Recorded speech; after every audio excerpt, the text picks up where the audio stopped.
இப்போ வந்து பார்த்திங்கன்னா நம்ம மகக்கனி மரம் நட்டுட்ருக்கோம். நம்ம காட்டு தான் அது.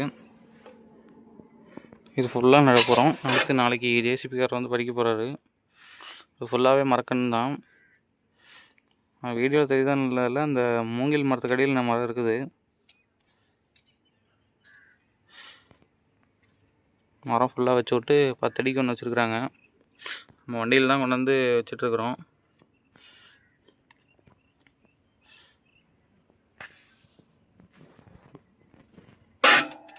இந்த மரம் தான்.